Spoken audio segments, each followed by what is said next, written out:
El traslado de familias de indios tlaxcaltecas hacia la región norte de la Nueva Galicia, Virreinato de Nueva España. Una política de colonización y pacificación del Imperio Español de finales del siglo XVI. Resumen. A finales del siglo XVI el Imperio Español se vio en la urgente necesidad de generar estrategias para acceder a los ricos yacimientos de metales preciosos del inestable septentrión novohispano, fundamentales para el buen funcionamiento de la economía colonial. El objetivo es analizar la política de colonización y pacificación implementada en el norte de la Nueva Galicia durante ese periodo, en la que participaron familias de indios tlaxcaltecas. Se utiliza la síntesis histórica para reconstruir los sucesos del pasado a partir de vestigios y testimonios ya criticados. Se concluye que esta política fue exitosa, contribuyendo a la extracción de plata y legitimando la expansión tlaxcalteca en el septentrión novohispano, además de favorecer dos tipos de aculturación, macroestructural y microestructural, que afectaron significativamente a los diversos grupos sociales presentes. Introducción. Miguel León Portilla destaca la existencia de numerosas relaciones que reflejan la visión de los vencidos sobre los hechos de la conquista de México Tenochtitlán, realizada rápidamente por los españoles con el apoyo de sus aliados indios, los tlaxcaltecas. En este sentido, se plantea el inicio de una compleja coalición, tema central de este análisis. El trabajo de Laura Collin permite afirmar que la alianza entre peninsulares y tlaxcaltecas puede analizarse a partir de 4 ejes. 1. La colaboración militar de los tlaxcaltecas para derrotar a los mexicas. 2. Su participación en la conquista de otros territorios, como Guatemala.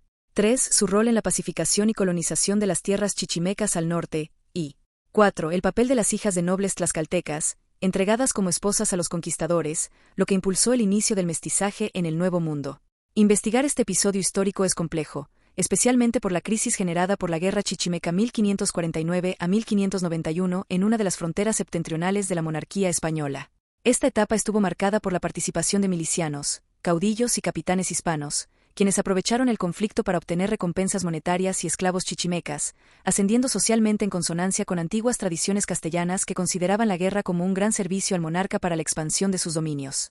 La zona norte de la Nueva Galicia se concibe como producto de relaciones sociales, manifestaciones culturales y patrones de dominación a lo largo de diferentes etapas históricas, formando parte de un territorio más extenso, el norte novohispano. Aunque la historia de la conquista se centra en áreas densamente pobladas, esta región se caracteriza por pertenecer al ámbito rural o semirural, donde las formas de convivencia y relación están marcadas por conflictos. Se debe tener en cuenta que las sociedades, tanto del pasado como del presente, contienen contradicciones y objetivos colectivos contrapuestos que generan conflictos, inherentes a cualquier dinámica social y motores de cambio. También, se infiere que la aculturación de tipo microestructural afectó a los españoles que optaron por permanecer en dicho espacio. Este artículo toma como referente teórico la perspectiva de la historia sociocultural, en tanto evidencian las transformaciones de un territorio en cuanto a las manifestaciones culturales e interacciones sociales de los grupos humanos. Los conceptos que contribuyeron a la articulación del problema de investigación son colonización, poblamiento, pacificación y aculturación. El análisis de algunos aspectos relacionados con los procesos de colonización y pacificación que se suscitaron en el territorio aquí estudiado se sustenta en la propuesta de Cecilia Sadow, quien plantea que el establecimiento de familias tlaxcaltecas en ese lugar fue el resultado de una política fronteriza de avanzada creada por el gobierno español en plena expansión a finales del siglo XVI. En ese sentido, los aportes de la historia sociocultural son útiles para la investigación, pues permiten reconstruir elementos de la interacción social de grupos subalternos omitidos por la historia tradicional.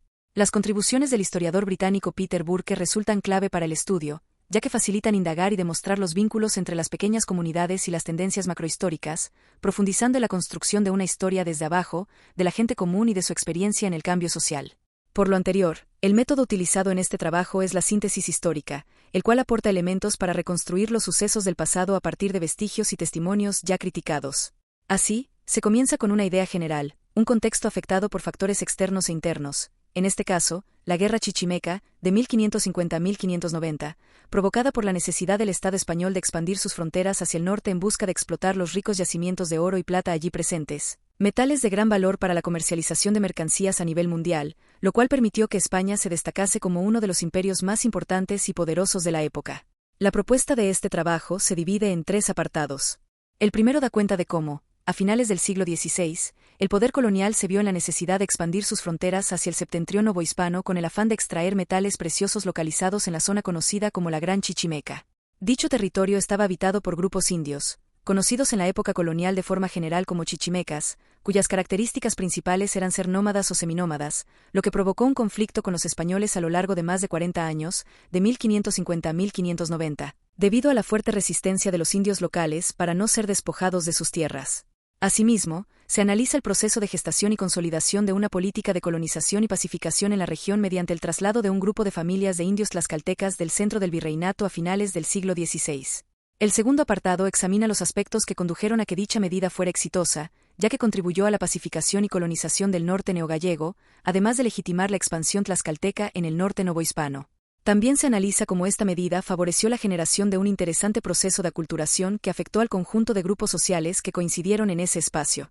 Por último, se presentan las conclusiones de la investigación. Un territorio indómito, el norte de la Nueva Galicia, de 1540 a 1590. En las diferentes crónicas sobre la conquista de la Ciudad de México Tenochtitlán, se destaca la celeridad con que Hernán Cortés logró llevarla a cabo, de 1519 a 1521. Una de las razones por las cuales se considera que los españoles pudieron realizarla en tan poco tiempo es porque se enfrentaron a un imperio altamente centralizado, lo que provocó que los territorios bajo su control cayeran de manera casi simultánea. Sin embargo, difícilmente se hubiera logrado sin el apoyo de los indios de Tlaxcala, quienes por mucho tiempo opusieron recia resistencia a la supremacía del imperio azteca. Ellos creyeron que, al apoyar a los recién llegados, tendrían la oportunidad de terminar con el dominio del emperador Moctezuma. La alianza que establecieron los españoles y los tlaxcaltecas para derribar al imperio azteca se prolongó durante mucho tiempo, permitiéndoles realizar conjuntamente diversas conquistas. Una de ellas ocurrió a fines de 1529, cuando el presidente de la Real Audiencia de México y gobernador de la provincia del Pánuco, Nuño Beltrán de Guzmán, aprovechó la ausencia de Cortés para actuar en el occidente de Nueva España, con el fin de crear una entidad que abarcara desde el Golfo de México hasta el oeste, en la Mar del Sur, donde él sería el único e indiscutible gobernante. Para ello, Nuño informó al monarca español que se había valido de 7 u 8 mil indios amigos para descubrir la tierra y conquistar la provincia de los Tebles chichimecas. Las fuentes indican que, durante los enfrentamientos en su camino hacia el occidente novohispano, se sufrieron pérdidas significativas en su bando, debido a la resistencia de los indios de guerra. Incluso se lamentó la muerte de Diego Núñez, médico y cirujano de su ejército, así como la de otros soldados españoles e indios aliados, como Tapia, indio señor de México, quien murió flechado. La muerte no se debió únicamente a las heridas de la batalla, sino también a enfermedades que afectaban a algunos soldados de Nuño. Además, en ocasiones se producía por equivocación, al confundir a algunos indios amigos con indios bárbaros. El proyecto de conformar una amplia jurisdicción nunca llegó a realizarse, ya que la corona española se dio cuenta de lo peligroso que sería permitir que Nuño gobernase de costa a costa, recordando la experiencia con Hernán Cortés, a quien se le limitó el poder con la creación de la primera Audiencia de México. Por ello, se ordenó mediante una real cédula que Nuño no fuera nombrado gobernador de la provincia del Pánuco, sino únicamente del reino de Nueva Galicia. Se consideró que la corona tomó esa decisión porque Nuño no pudo demostrar que en el occidente novohispano existían riquezas comparables a las que Cortés había ofrecido de forma inmediata al monarca, como oro, plata y artículos suntuarios de plumería y turquesa. Los testimonios sugieren la posibilidad de localizar ricas minas de oro y plata, y que los objetos elaborados con dichos metales, brazaletes, cintas o guanines, que los indígenas entregaban de forma voluntaria o les eran arrebatados, eran escasos y, en algunos casos, de poco valor. Sin embargo, la presencia de Nuño en la región novogalaica fue breve, ya que el gobierno español lo depuso de su cargo en 1537 por noticias de abuso de autoridad. Se le acusaba de haber errado y vendido como esclavos a muchos indios, haciendo tal barata de ellos que se llegaba a dar 80 indios por una yegua, y uno solo por un queso. En lugar de Nuño, asumió el cargo de gobernador interino el capitán Cristóbal de Oñate. Al igual que Nuño de Guzmán, Oñate consideró la conquista de Nueva Galicia como un negocio, invirtiendo grandes cantidades de dinero para mantener a más de 30 soldados, criados y caballos durante 3 años, según manifestaba uno de los soldados que la acompañó desde la Ciudad de México hacia el occidente. Durante los primeros años del gobierno de Oñate llegaron nuevas oleadas de españoles en busca de riquezas, ya que se difundió la noticia del descubrimiento de ricas minas de plata en la zona norte. Esta noticia se propagó rápidamente, pues un grupo de soldados que participó junto a Oñate en la Guerra del Mistón, de 1541 a 1542, se percató de que indios de la zona de Zacatecas habían entregado un objeto de plata, lo que avivó el deseo de los conquistadores por apropiarse del territorio. Eso tuvo un precio. El propio Oñate fue herido en la batalla del Mistón, quedando al borde de la muerte.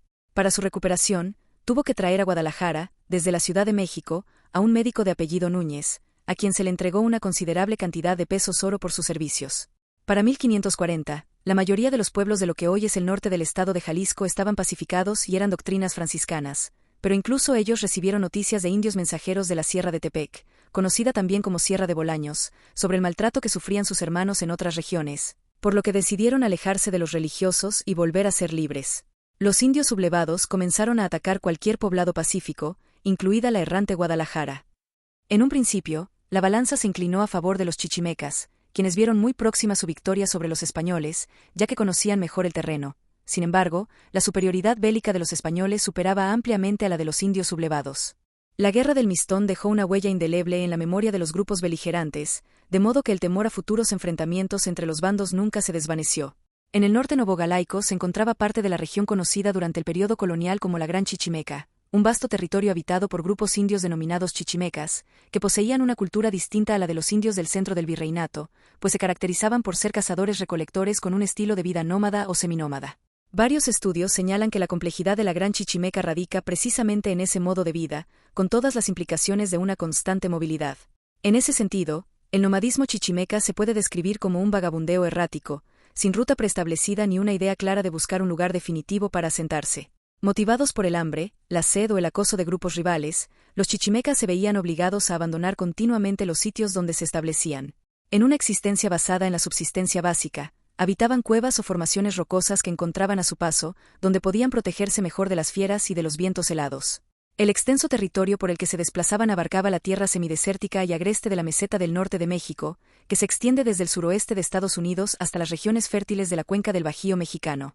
Por ello, la vida de los chichimecas transcurría en condiciones precarias y en pequeños grupos, sustentados en una comunidad familiar estrecha, en la que las relaciones cara a cara, los lazos de parentesco y la igualdad en el acceso a los recursos eran fundamentales. Algunos cronistas del siglo XVI describen a estos grupos como comunidades sin escritura, carentes de liderazgos que permitieran controlar grandes extensiones de tierra o de población.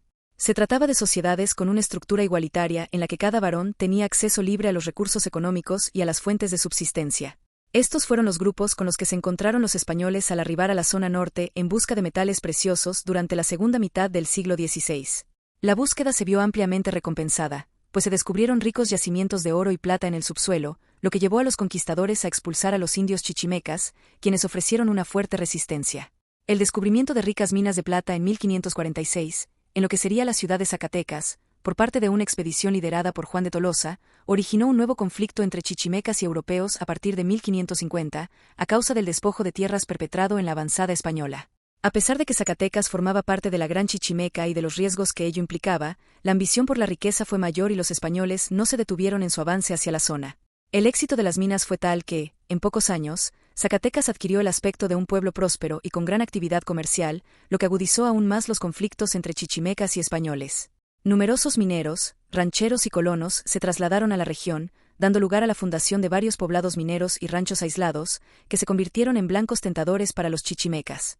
El tránsito por los caminos que unían Zacatecas con la Ciudad de México resultaba muy peligroso debido a los constantes ataques de los indios del norte. Así lo manifestaron los oficiales reales de Zacatecas ante el monarca en abril de 1572, denunciando que los indios de guerra, tanto guachichiles como chichimecas, habían causado tantos estragos en la comarca de las minas que los caminos se volvían intransitables y muchos pueblos pacíficos se despoblaban por los daños ocasionados. Se solicitó al monarca que tomara medidas urgentes, pues no estaba en juego solo la extracción de plata, sino también la permanencia de los españoles en la región. El mapa que se presenta revela que, para 1550, el norte de la Nueva Galicia se destacaba por la presencia de diversos grupos indios, entre ellos tepahuanes, tecuales, zacatecos y chichimecas, quienes eran vistos como belicosos, armados y dominantes en la zona minera. 20 años después, en 1572, la situación de guerra reportada por los oficiales de Zacatecas no mostraba señales de mejora.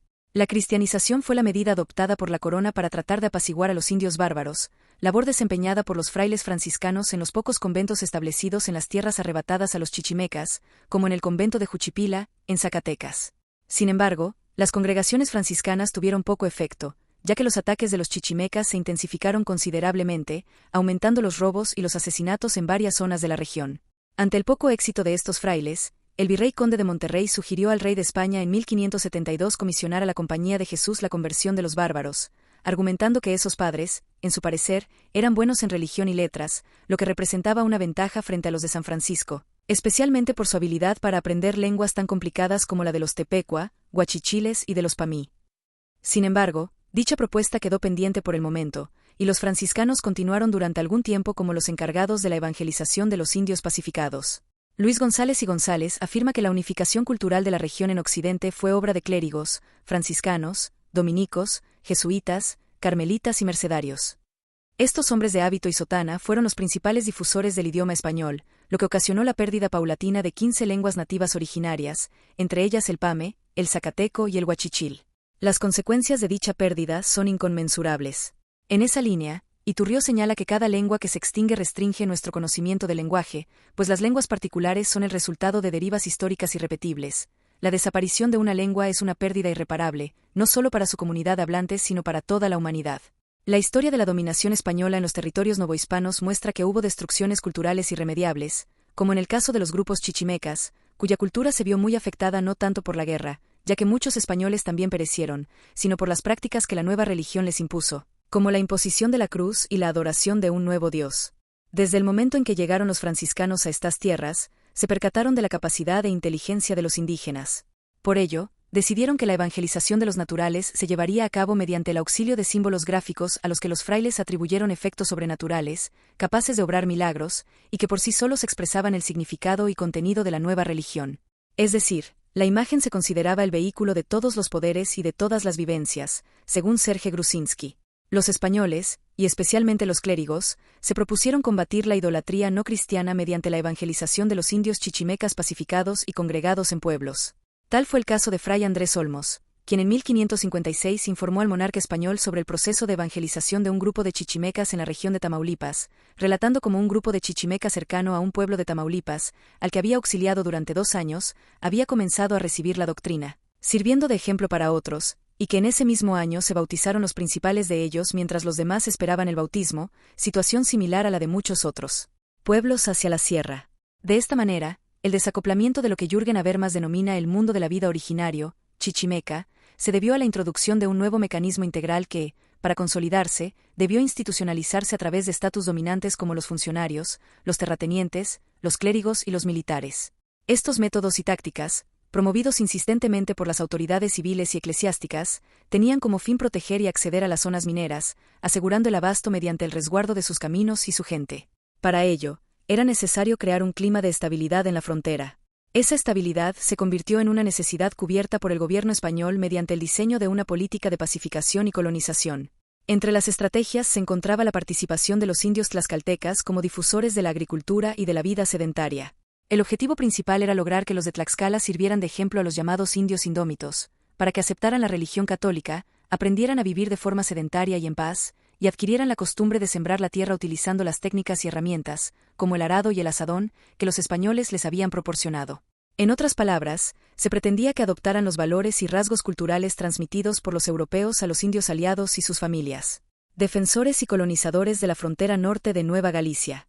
Las negociaciones entre el gobierno virreinal y los indios principales de Tlaxcala para el envío de 400 familias destinadas a establecer asentamientos en la zona chichimeca se iniciaron a finales de 1590 y culminaron 3 meses después, cuando el virrey Luis de Velasco Hijo firmó, el 14 de marzo de 1591, las capitulaciones con los tlaxcaltecas.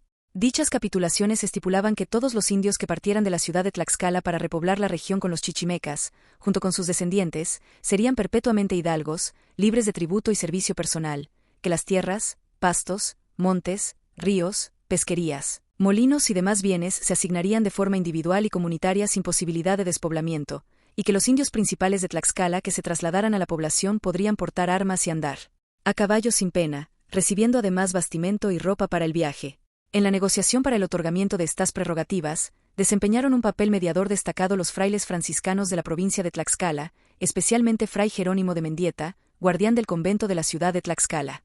La intención era establecer 8 poblaciones de inmigrantes tlaxcaltecas en el camino de tierra adentro, que se formarían a partir de una población mixta de tlaxcaltecas y chichimecas. Los tlaxcaltecas actuarían como madrineros, es decir, como ejemplo de obediencia y cristiandad, según Cecilia Sheridan. Eugene Segó subraya que las cualidades de los tlaxcaltecas eran ampliamente reconocidas y apreciadas por los europeos, pues eran hábiles guerreros de valentía indomable, leales, industriosos, sedentarios, agricultores, ahorrativos y regidos por estrictos códigos morales. El virrey sabía que los de Tlaxcala eran la solución para lograr la pacificación de la zona chichimeca, y por ello cumplía con las condiciones que estos exigían para ir a la frontera, puesto que sin su ayuda no se lograría incorporar a los indios bárbaros al sistema español. No obstante, algunos se mostraron escépticos y desconfiados de dicho proyecto. Tal fue el caso del propio Mendieta, que, pese a su estrecha relación con los tlaxcaltecas, se disgustaba al verlos expuestos a los probables peligros de vivir entre pueblos tan bárbaros como los chichimecas. Y no es de extrañar, pues finalmente se tuvo noticia de que los chichimecas prácticamente acabaron con una población tlaxcalteca en el norte novohispano. Asimismo, intervino en dichas negociaciones el capitán Miguel Caldera, un soldado mestizo, hijo de padre español y madre huachichil. Segó destaca que Caldera puso todo su empeño en tal empresa, ya que tenía la intención de ser nombrado alcalde mayor de una gran parte del territorio chichimeca, cargo que le fue concedido por el virrey Velasco por la confianza que le tenía. El virrey Luis de Velasco sabía que Caldera gozaba de gran prestigio y respeto en la región chichimeca, por lo que decidió otorgarle el título de capitán protector y justicia mayor de las fronteras de Colotlán y Sierra de Tepeque. Velasco llegó a la conclusión de que, siendo Caldera un individuo con sangre mestiza, él era el indicado para tan importante cargo, pues conocía ambos mundos, el español y el chichimeca. Por su parte, algunos autores señalan que Miguel Caldera no fue el puente hacia la paz con los nómadas, como han destacado los especialistas, sino un soldado al servicio de la corona interesado en crear las condiciones apropiadas para la dominación del territorio de frontera, situación necesaria para su aprovechamiento. En el gobierno virreinal existía la urgencia de acceder a los metales preciosos del norte, pues de ello dependía el sostenimiento del sistema colonial, sin importar quienes se vieran perjudicados con la medida. Así, la negociación y firma de las capitulaciones evidencia la naturaleza jurídica y política del proceso de colonización hacia el septentrión novohispano a partir de 1591. Cabe señalar que la presencia tlaxcalteca en el norte no se limitó a la fundación de las colonias originales de 1591, en donde destacan casos exitosos como San Luis de Colotlán, San Esteban de la Nueva Tlaxcala en Saltillo y el pueblo de Santa María de las Parras en La Laguna. Fue un proceso de expansión que se extendió durante los siglos XVII y XVIII, abarcando los actuales estados de San Luis Potosí, Zacatecas, Durango, Jalisco, Nuevo León, Coahuila, y territorios en lo que hoy es Texas y Nuevo México, en Estados Unidos. Mientras los tlaxcaltecas se dispersaban hacia sus nuevos asentamientos en la frontera chichimeca, fueron incorporados al proceso de proveeduría del rey. En la Caja Real de Zacatecas se gestionaron fondos para la compra de carretas, bueyes, arados y otros insumos para los nuevos colonos. Además, se enviaron instrumentos musicales para ceremonias y se facilitaron recursos para la construcción de casas, contando con ayuda real cuando surgían dificultades. La tarea asignada a los tlaxcaltecas como madrineros se fue fortaleciendo con la presencia de los franciscanos. Para el año 1678 se reportó la existencia de una doctrina activa conformada por 3 poblaciones de indios chichimecas en Coahuila, y en la provincia de Zacatecas se documentaron doctrinas con 2 pueblos indios, probablemente de origen chichimeca. Incluso, años atrás se habían establecido doctrinas en Chihuahua, donde los frailes vivían en extrema pobreza y sin estipendio. Así, una vez conformes ambas partes y sin más negociaciones pendientes, a principios de junio de 1591 comenzó el éxodo de los primeros colonos, quienes partieron del exconvento de Nuestra Señora de las Nieves de Totolac, en Tlaxcala. El 6 de julio, la caravana tlaxcalteca llegó al río San Juan, a mitad del camino entre Jilotepec y el centro otomí de Querétaro. Allí se levantó un padrón que reveló que la primera oleada de colonos estaba conformada por 932 tlaxcaltecas, provenientes de los señoríos de Quiahuistlán, Ocotelolco, Tiztlán y Tepeticpac. Del total, 690 eran casados, 187 niños y 55 solteros y viudos, utilizando cerca de 100 carretas para el viaje. Uno de los grupos más destacados fue el del señorío de Quiahuistlán, integrado por 205 migrantes, y con este grupo se fundó, el 21 de agosto de 1591, el poblado de Colotlán con 100 familias tlaxcaltecas. La fundación de Colotlán estuvo a cargo del capitán Miguel Caldera, quien, junto al escribano público Miguel Acuña, gestionó la entrega de las tierras a nombre del rey de España Felipe II. Se intimó la posesión mediante la intervención del padre guardián Fray Ignacio Cárdenas, y se nombró a la villa como Nueva Tlaxcala de Quiahuistlán, estableciéndose la división en 3 barrios. En uno residían los tlaxcaltecas y españoles, en otro los indios chichimecas, y en el tercero, los avecindados. Posteriormente, en 1602, los pobladores decidieron nombrar un santo patrón del lugar y, mediante sorteo, se eligieron distintos santos para cada barrio, estableciendo así un sistema de capillas y una organización religiosa que marcó el inicio de una evangelización ordenada y metódica en la región fronteriza. Las imágenes religiosas desempeñaron funciones ideológicas y legitimaron la dominación. El territorio de Colotlán se definió como un espacio delimitado por fronteras y compuesto interculturalmente por españoles, indígenas, mestizos y otras castas, cuya identidad se vinculaba a su condición de frontera.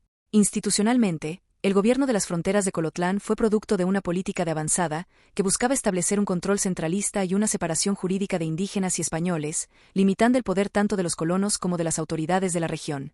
Antes de continuar, es pertinente reflexionar sobre el proceso de aculturación que se produjo a partir de la interacción constante entre españoles, indios tlaxcaltecas y chichimecas. La convivencia entre poblaciones indígenas y la sociedad española hizo que, de manera progresiva, éstas fueran asimiladas en una construcción cultural donde el modelo peninsular resultaba dominante. Este proceso se manifestó en la introducción de tecnologías avanzadas, en la adopción de razones ideológicas y en la organización social y política propias del sistema cultural español.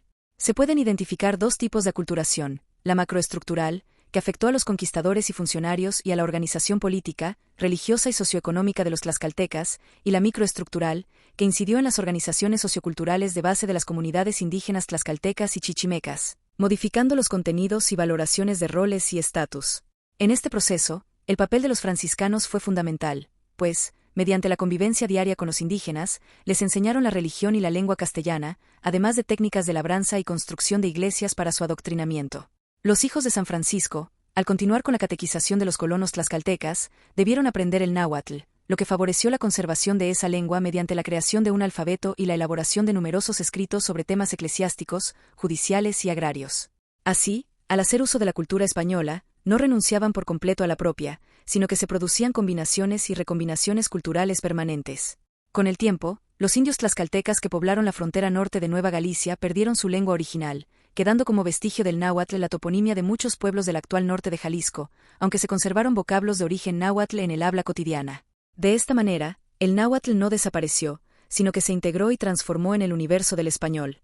Por otro lado, la aculturación no se dio en un solo sentido.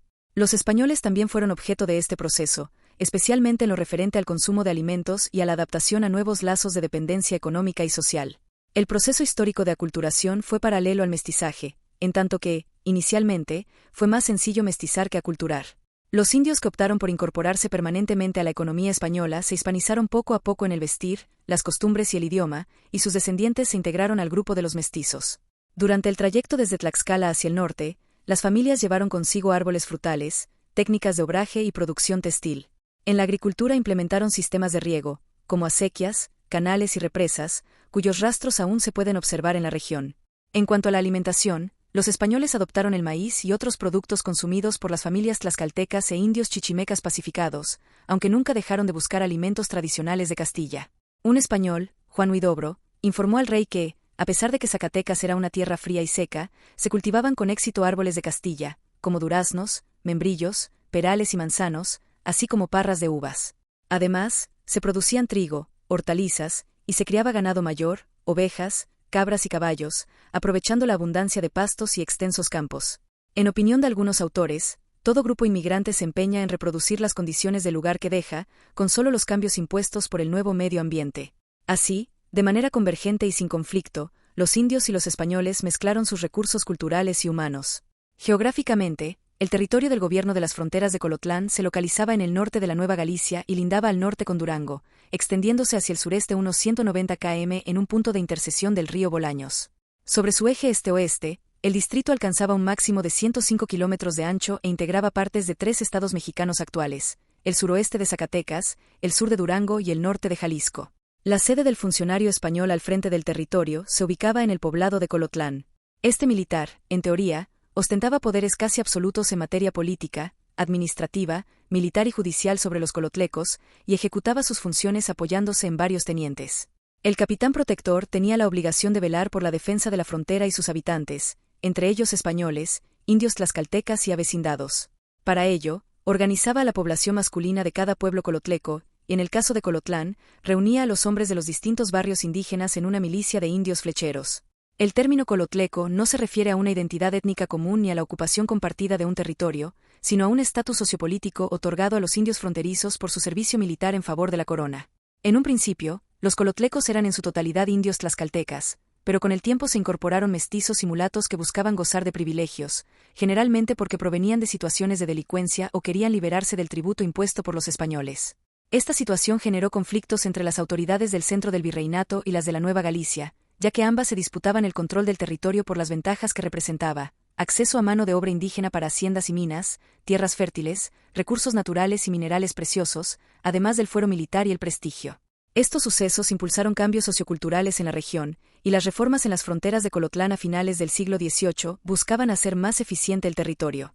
Así, el rey Carlos IV determinó extinguir el gobierno político y militar de las provincias de Colotlán el 1 de diciembre de 1806, señalando que la alianza con los tlaxcaltecas había perdido vigencia, ya que se había logrado el objetivo de acceder y explotar los ricos yacimientos argentíferos del norte de la Nueva Galicia. Conclusiones.